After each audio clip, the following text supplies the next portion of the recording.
Hello बच्चों, let's read the question. The question says distinguish between the population growth and the population change.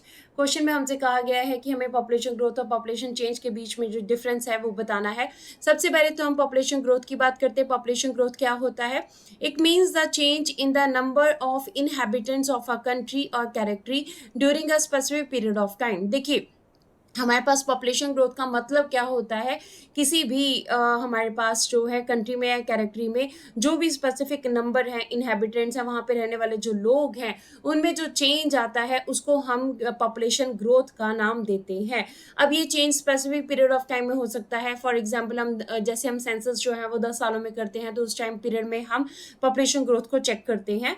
So such a change can be explain in two ways. इस तरह का change population growth दो तरह के तरीकों से explain की जा सकती है. सबसे पहले तो in terms of absolute number, सबसे पहले एब्सोल्यूट नंबर्स के टर्म्स में, दूसरा in terms of percentage change per year, percentage change per year के रूप में भी किया जा सकता है.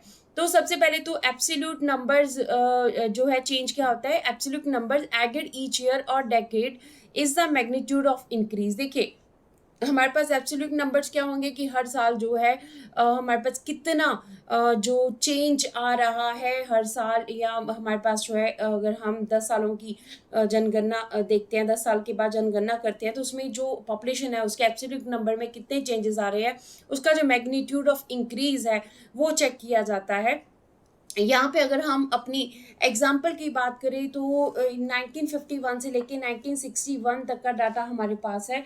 तो 1951 से 61 तक का जो डाटा है अगर हम देखेंगे, तो यहाँ पे आपके पास टोटल पॉपुलेशन अगर हम देखेंगे तो absolute increase in the decade कितना हुआ है? 42.43% हुआ है. अब देखिए, ये जो हमारे पास इंक्रीज होता है ये एब्सोल्यूट इंक्रीज होता है. मतलब 10 सालों में जो चेंज हुआ है 1961, अब देखिए 1951 से 1961 के बीच में जो एब्सोल्यूट इंक्रीज हुआ है यहाँ पर वो कितना है? 78.15. 1971 में हमारे पास पॉपुलेशन जो है 548.2 मिलियन थी, और जो इंक्रीज हुआ है 108.92 हुआ है. 1981 में 135.17 मिलियन जो है हमारे पास चेंज हुआ है. 1991 में 163.09 हमारे पास एब्सोल्यूट नंबर जो है थे. एंड 2001 में 182.32 एंड 2011 का डाटा जो है वो 181.46 का एब्सोल्यूट नंबर ऑफ पॉपुलेशन हमें दे रहा है मिलियंस में. So in the terms of percentage change every year means percentage change every year का मतलब क्या होता है कि परसेंटेज पर एनम, मतलब हर साल जो है कितनी परसेंटेज जो है चेंज हो रही है. So rate of interest of 2% per annum means that in the given year there was an increase of 2% for every 100% in the base population. देखिए, अगर हम कहते हैं कि हमारे पास पर एनम 2% जो पॉपुलेशन की ग्रोथ हुई है, इसका मतलब क्या है कि जो बेस पॉपुलेशन है उसमें हमारे पास 100 लोगों के पीछे 2 लोग जो हैं वो इंक्रीज हुए हैं. इसे एनुअल ग्रोथ रेट भी कहते हैं. अब इसको हम यहाँ पे भी अगर देखें एनुअल ग्रोथ रेट, तो ईयर वाइज हम देख सकते हैं कि कितनी ग्रोथ हुई है हमारे पास. 1951 में 1.25% थी, 1961 में 1.96% थी, 71 में 2.20% थी, 81 में 2.22% थी, 91 में 2.16% थी, 2001 में 1.97 थी, 2011 में 1.64% थी.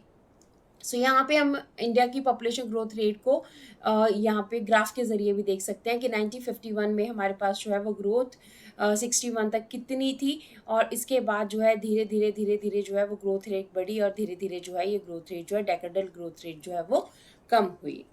सो नेक्स्ट हम पॉपुलेशन चेंज की बात करते हैं. पॉपुलेशन चेंज मीन्स क्या होता है? It means the number of people in a specified area during a specific time period. एक स्पेसिफिक टाइम पीरियड में हमारे पास स्पेसिफिक एरिया में कितने लोग रिजाइड कर रहे हैं, वो पॉपुलेशन हमारे पास जो है चेंज कहलाता है कि वहाँ कितने चेंजेस हो रहे हैं. पॉपुलेशन वहाँ पे एग्जैक्टली पॉपुलेशन कितनी है. तो पॉपुलेशन चेंज हमारे पास 3 मेन प्रोसेस से होती है. The natural increase of population is the difference between the birth and the death rate. जो नेचुरल इंक्रीज होता है पॉपुलेशन में वो कैसे होता है, birth rate and death rate के बीच का जो है ये डिफरेंस होता है। अब हमारे पास बर्थ रेट और डेथ रेट होती क्या है इसको पढ़ लेते हैं। बर्थ रेट क्या होता है, it is the number of live birth पर 1000 पर्सन इन अ ईयर, कि एक साल में जो है पर 1000 पर्सन्स के पीछे, 1000 पर्सन्स के पीछे कितने जो है बच्चों की हमारे पास कितने बच्चों की जो है बर्थ हुआ है, that is known as birth rate. Death rate क्या होगा, it is the number of deaths per 1000 person in a year, मतलब पर 1000 पर्सन के पीछे कितने बच्चों की डेथ हुई है वो हमारे पास, या कितने पर्सन की डेथ हुई है वो हमारे पास डेथ रेट कहलाता है। एक और फैक्टर जो पॉपुलेशन चेंज को लाता है वो होता है माइग्रेशन। अब माइग्रेशन क्या होता है, it means the movement of the people across regions and territories. मतलब क्या, आप अपने जो है अलग अलग एरियाज में अगर लोग माइग्रेशन करते हैं, ठीक है, रीजन्स में, कैरेक्टरीज में, अपने देश में भी कर सकते हैं, बाहर भी कर सकते हैं, अपनी जगह को छोड़कर दूसरे एरिया में जा रहे हैं तो उसमें पॉपुलेशन चेंज होता है। अब अगर एक एरिया का पर्सन रह रहा है दूसरे एरिया में जाएगा तो वहाँ की पॉपुलेशन बढ़ जाएगी और उसका बेसिक जो नेटिव लैंड है वहाँ पॉपुलेशन कम हो जाएगी। तो माइग्रेशन दो तरह की होती है, इंटरनल होती है, देश के अंदर की जाती है, इंटरनेशनल यानी कि बाहर की कंट्रीज में भी जब हम माइग्रेशन करते हैं। तो इंटरनल जो है वो हमारे पास जॉब पर्पसेस के लिए भी हो सकती है, स्टडी पर्पसेस के लिए भी हो सकती है, या फिर हम रिलेशन बेसिस के ऊपर भी इंटरनल माइग्रेशन हो सकती है स्टेट्स के बीच में। इंटरनेशनल माइग्रेशन जो है यहाँ पर आप दूसरी कंट्री में जाकर या तो वर्क के लिए या फिर परमानेंट रेजिडेंट के रूप में माइग्रेशन करते हैं। तो इस तरह से दोनों फैक्टर्स जो है इम्पैक्ट डालते हैं किस पे, पॉपुलेशन चेंज के ऊपर। इससे पॉपुलेशन चेंज होती है एक स्टेट की दूसरी स्टेट में, एंड इंटरनेशनल किसी कंट्री की पॉपुलेशन में फर्क पड़ेगा अगर लोग बाहर माइग्रेशन करेंगे। So this is the answer of the question. Hope so you understood the question as well as the answer. Thank you.